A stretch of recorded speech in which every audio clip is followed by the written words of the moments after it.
अहमदनगरमध्ये शासकीय वैद्यकीय महाविद्यालय स्थापनेसाठी खासदार निलेश लंके यांचा पाठपुरावा। अहमदनगर जिल्ह्यातील नागरिकांची दीर्घकालीन मागणी लक्षात घेता अहमदनगर शहरात शासकीय वैद्यकीय महाविद्यालय स्थापनेसाठी खासदार निलेश ज्ञानदेव लंके यांनी जोरदार पाठपुरावा केला आहे।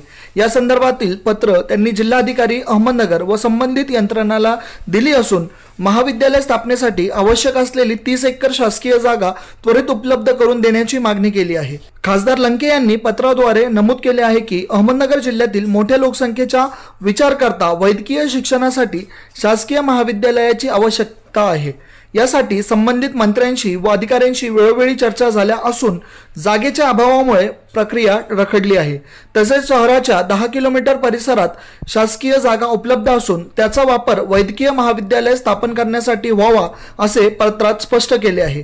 यामुळे जिल्ह्यातील ग्रामीण व शहरी विद्यार्थ्यांना वैद्यकीय शिक्षणाची संधी उपलब्ध होईल आणि आरोग्य सेवा क्षेत्रातही मोठी सुधारणा होईल असा विश्वास खासदार लंके यांनी यावेळी व्यक्त केला।